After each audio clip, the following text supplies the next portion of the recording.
Hey, this is Matt. Once again, welcome back to another video. There's another paid request, this time for Jonathan Lindsey. Thank you so much for that.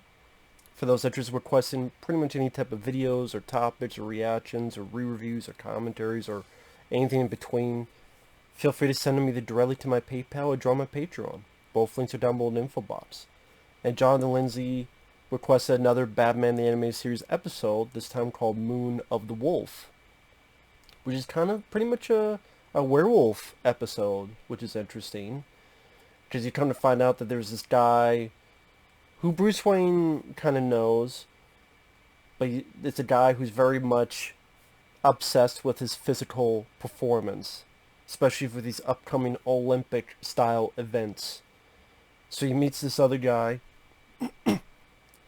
who has this mixture of steroids and wolf. And the guy just takes it, and he's doing fine, he's winning these events, but then the side effects, he turns to a werewolf. And then this other guy, which the other guy I do recognize, he was in a previous episode, Milo, voiced by Treat Williams, who I'm a big fan of, from Deep Rising, the Substitute sequels. He was the bad guy in The Phantom with Billy Zane. Treat Williams, underrated actor, but my favorite role of his is Deep Rising. And I will say, Jonathan Lindsey mentioned this before, and now I do see it. He does look like Mo from the Three Stooges. He really does. It's an evil Mo Howard. And then the guy who's turned to a werewolf is a character named Romulus, voiced by Harry Hamlin. It's the second time he was on the show. He's voiced a different character. Harry Hamlin was the lead in the original Clash of the Titans. So, cool to hear his voice as well. The design of the werewolf looks cool. Batman has a couple battles with it. Early on, this guy's walking his dog, and the werewolf attacks the guy, chases the guy. Batman's able to kick it in the face. He's thrown off, the one guy's thrown off the bridge, so Batman goes in to save the guy, but he's able to get some hair. He's able to look into what's going on, check its DNA. There's a quick bit that was interesting, that Alfred the butler is a mechanic. They don't do a lot with it, but it's a nice little, hey, Alfred, he's not just a butler, he also fixes the cars, he also does other shit. Nice little tidbit thing to have in there.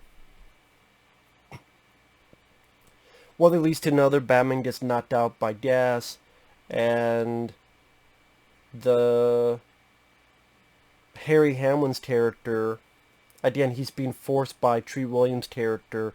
You don't do this, otherwise you don't get the antidote.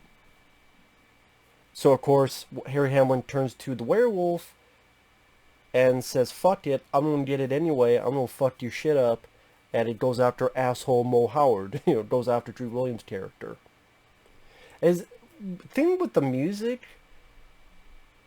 I don't know how many episodes did this, but there's at times a little guitar riff in the opening credits, and then at this point when the Harry Hamlin character turns to a werewolf, there's like a little guitar riff, which I don't mind, but at the same time, it just sounded a bit out of place. Is that something I typically heard in the show? Like, I'm like, is that a guitar riff? Like, it was off-putting because it just didn't, I don't know if I want to say it didn't fit or just was outside the norm. And it didn't sound bad, it just, I'm like, where did that come from? Where did that decision come from? Like, okay then. It just seemed kind of out of the blue to have that.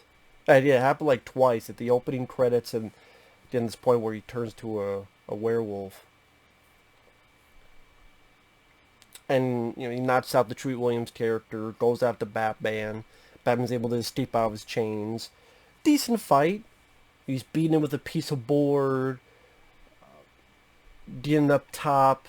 I like the moment where there's like this crane with a hook. He's able to hang on to it, swing, hit the mother fucker, and it actually lets him catches it. And the werewolf's holding on, but lightning hits him and fries his ass, falls to the water.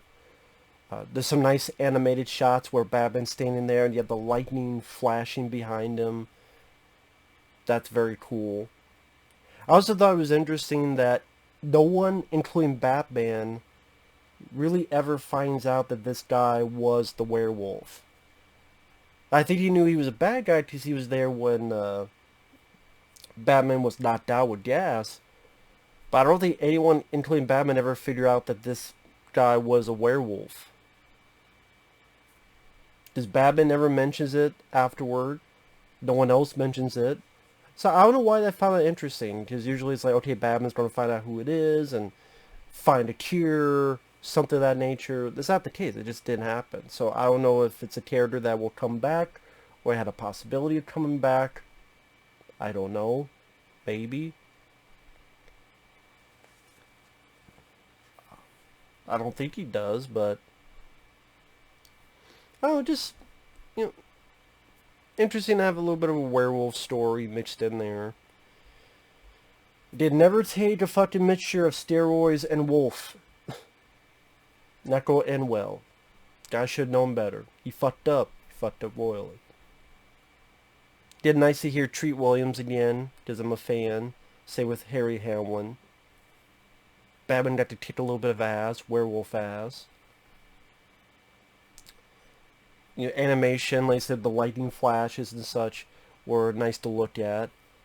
The music, it did a guitar riff, seemed a bit out of the blue, a little bit out of place. Not that it sounded bad, but just like, I don't know if that... Maybe it was something I would get used to it, or I don't know if they use it more, or they use it again, I don't know.